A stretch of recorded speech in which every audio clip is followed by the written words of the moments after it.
భారతదేశ ప్రధాని నరేంద్ర మోదీతోని దేశ అభివృద్ధి సాధ్యమవుతుందని చందుర్తి మండల బీజేపీ అధ్యక్షులు ముకిలి విజేందర్ అన్నారు. చందుర్తి మండల కేంద్రంలో మంగళవారం బీజేపీ అధికారం చేపట్టి 11 సంవత్సరాలు పూర్తయిన సందర్భంగా చందుర్తిలో సంబరాలు నిర్వహించారు.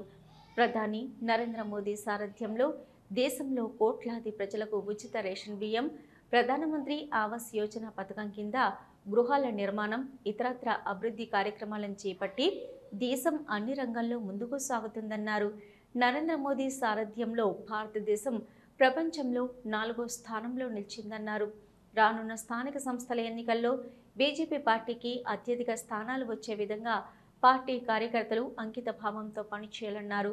ఈ కార్యక్రమంలో బీజేపీ నాయకులు సీనియర్ హనుమయ్యాచారి, పత్తిపాక శ్రీనివాస్, లోకోజీ సతీష్, యువమోర్చా మండల అధ్యక్షులు మోతుకుపల్లి రాజశేఖర్, బద్దం తిరుమల రెడ్డి, గోస్కుల కమలాకర్ తదితరులు పాల్గొన్నారు.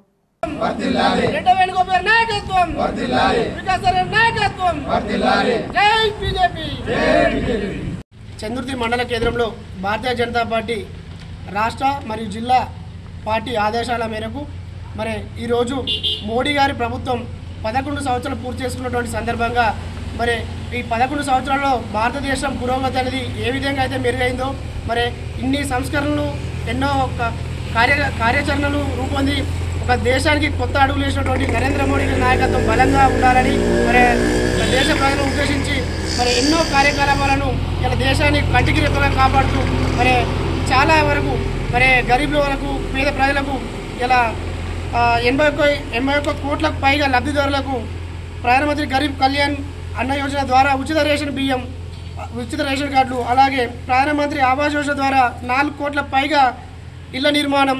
మరి అంతేకాకుండా 2014కు ముందున్న మన భారతదేశ ఆర్థిక పరిస్థితి ఇవాళ మన ప్రపంచంలోనే 4వ స్థానం అతిపెద్ద ఒక కార్యాచరణ రూపొందుకోవడం. మరి రానున్న రోజుల్లో కూడా భారతీయ జనతా పార్టీ మరి ఇటువంటి కార్యాచరణ, మరి అలాగే నరేంద్ర మోడీ గారి నాయకత్వంలో మరి భారతదేశం ఏ విధంగా అయితే ముందుకెళ్తుందో మనకు అందరికీ తెలుసు. మరి ఈ విషయాన్ని ఉద్దేశించి మరి రానున్న తెలంగాణలో మరి స్థానిక ఎలక్షన్లు కూడా మన భారతదేశం, మన తెలంగాణ, మన వెమ్లవాడ కాన్స్టిట్యున్సీ, అలాగే మన చందుర్తి మండల కేంద్రంలో కూడా అన్ని గ్రామాల భారతీయ జనతా పార్టీ నాయకులు, కార్యకర్తలు నిన్న రాష్ట్ర ప్రభుత్వం ఇచ్చినటువంటి పిలుపు మేరకు స్థానిక సంస్థలు కూడా అందరూ మరి ప్రతి గ్రామం నుంచి కూడా ప్రజాప్రతినిధులు కావాలని, మరి దానికోసం అందరూ కూడా కష్టపడాలని మరి ఈరోజు ఈ మీడియా ద్వారా నేను తెలపడం జరుగుతుంది. మరి ఇప్పుడు వచ్చే స్థానిక ఎలక్షన్లో మనం సర్పంచులు, వార్డు మెంబర్లు, ఎంపీటీసీలు, జడ్పీటీసీలు అయితేనే మరి రానున్న రోజుల్లో భారతీయ జనతా పార్టీ ఇక్కడ తెలంగాణ రాష్ట్రంలో అధికారం రావడం జరుగుతుంది. మరి అక్కడ కేంద్ర ప్రభుత్వం ఏవైతే మనకు సంక్షేమ పథకాలను మోడీ గారు ఇక్కడ ప్రవేశపెడుతూ ఇక్కడ ఉన్నటువంటి రాష్ట్ర ప్రభుత్వం అవిని పేరు మార్చి ఇక్కడ పేదలకు సరిగా కొంతమందికి రావడం, కొంతమందికి ఇవ్వకపోవడం అనేది చేస్తుంది. మరి కేంద్రం చేసినటువంటి పనులు ప్రతి ఒక్కటి మన ప్రజలకు తీసుకువెళ్ళాలి. మరి పార్టీ ఇచ్చిన ఏదైతే ఈ కార్యక్రమాలు ఉన్నాయో ఈ కార్యక్రమాలు కూడా రచ్చబండ కావచ్చు, ఇంకా 2-3 కార్యక్రమాలు ఉన్నాయి. ఈ కార్యక్రమాలన్నీ కూడా పేద ప్రజలకు మరి ఎక్కడైతే జనం ఉంటారో ప్రతి గ్రామంలో మోడీ గారు ఇస్తున్నటువంటి సంక్షేమ పథకాలని వివరించాలని మా కార్యకర్తలకు ఈరోజు దిశానిర్దేశం చేయడం జరిగింది.